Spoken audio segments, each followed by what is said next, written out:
Susanna J. Dodgson, peacescientist.org, Dr. SJDodgson, YouTube and Twitter, and I am walking through what used to be a large forest. It's been shrunken down, but we're very grateful for what it has. Sadler's Woods, and you can read the story up here.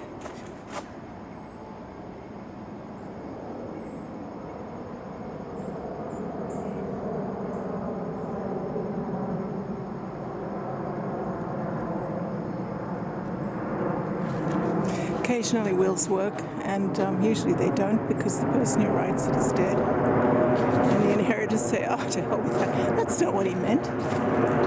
He meant we should be rich from your labors. I'm just going to walk through the forest. It's just so gorgeous. Autumn seems a little later than usual, although actually the leaves started changing in July, so I guess it's just longer than usual. Sadler's Woods is 28 acres, and a huge Catholic church and school was built on the land. It's right in front of us, as was the public school we just passed. And also the shopping centre that I'm heading towards.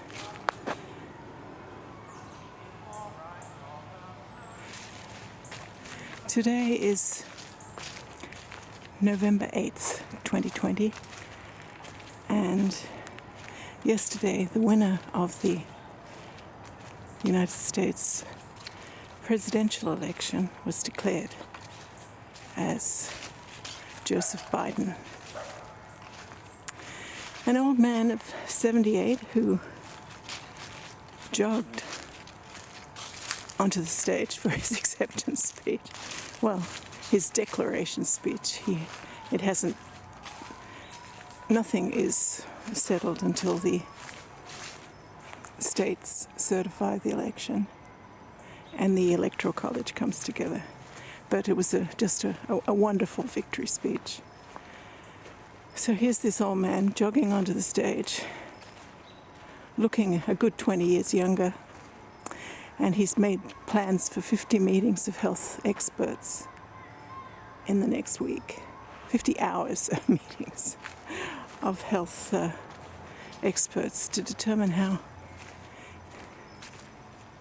we can all stop getting sick and dying from this very peculiar virus that showed up in the United States and the rest of the world. Gee, this is just gorgeous. For November 8th, for it to be so warm, and it's about 75 degrees. Here we are, we have some people coming. So I'm just going to keep walking.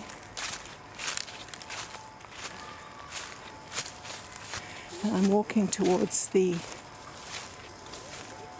stream. It's not a river. It's a very tiny stream.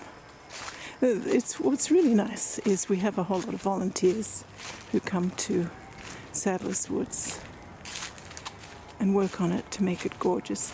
This is just a gorgeous time of day. The light is just playing on the trees.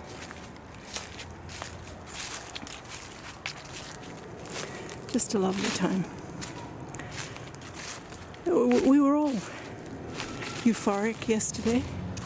I went to my usual Indian food shop thinking, at about 1 o'clock, thinking they'd all be euphoric. But a daughter of India was going to be the Vice President of the United States. No one seemed at all interested or excited. No fireworks, no banners, no yelling. Well, when you have to work hard for your living, I guess you pick the things you're excited about.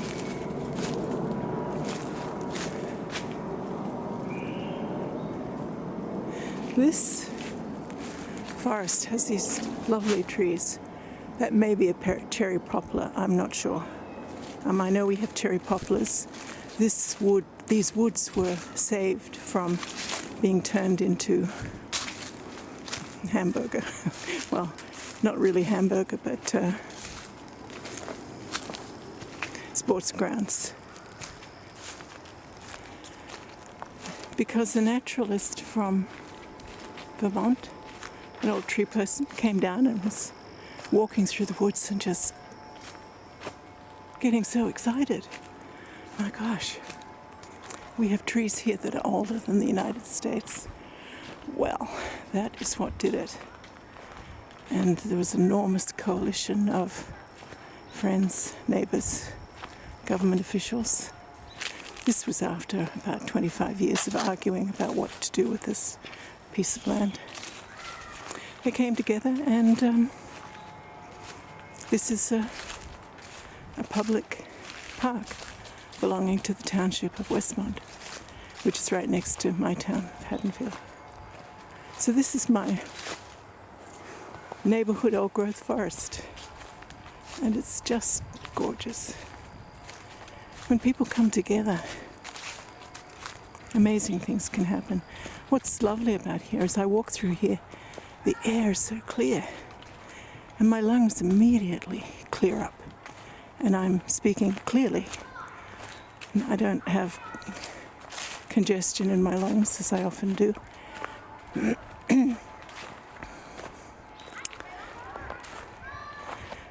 So we heard today that 70 million Americans voted to keep Donald J. Trump as president. And that actually is the most shocking thing I've heard all week. 70 million Americans, more than have voted for any other president in history. Joe Biden got more votes, but until January 20th, he isn't the president. He's the president-elect. So my concern is, what do we do about these 70 million people? What can we do? How can we get to them, convince them, educate them into what's helpful for them? It's like we need to talk to every single person. And I've tried it, but I just get so angry when people start saying, oh, abortion. It's like, oh, that's how they voted.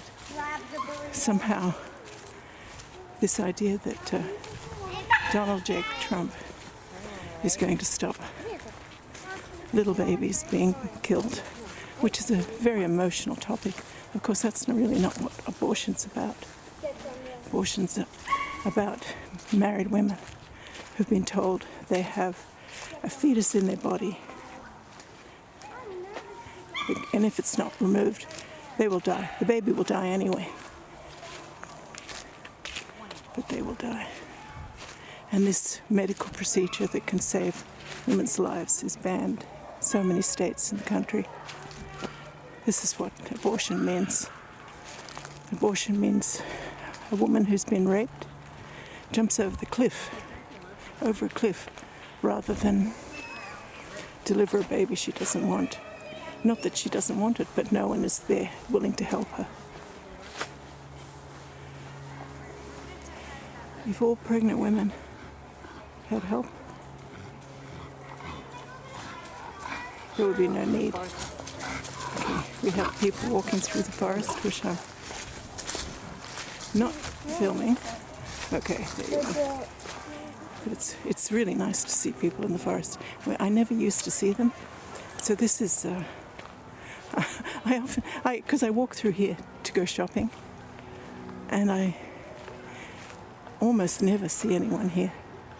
It's like Americans have read too many Grimm's fairy stories and convinced that forests are dangerous places instead of safe, wonderful places. See these trees. Trees are the opposite to us. In the spring they grow their lungs, they put on their coats, and they look gorgeous. And in the winter We put on coats, they take them off. It's interesting, we had a message at meeting today about how trees renew themselves in the spring. Actually, they don't. Trees die too, and you can see that in the forest. See all these trees that are falling over. A lot of the reason for trees falling down in this forest is because our population in this area is growing and growing and growing, and we get our water from an aquifer deep in the ground.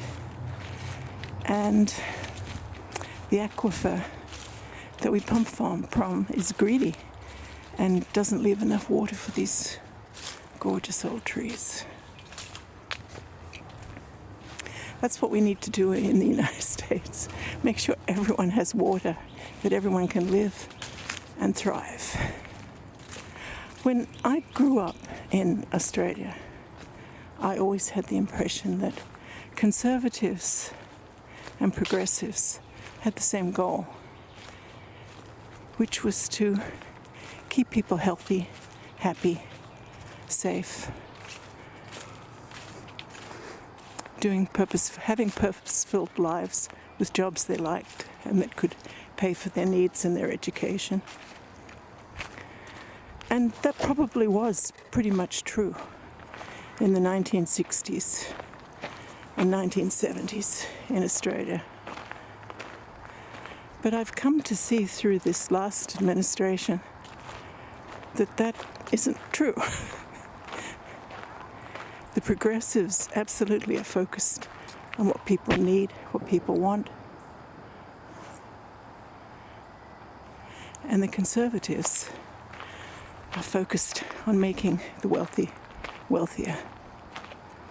Now, we had a whole lot of Irish, Fenians and others who were transported to Australia because they protested these inequities.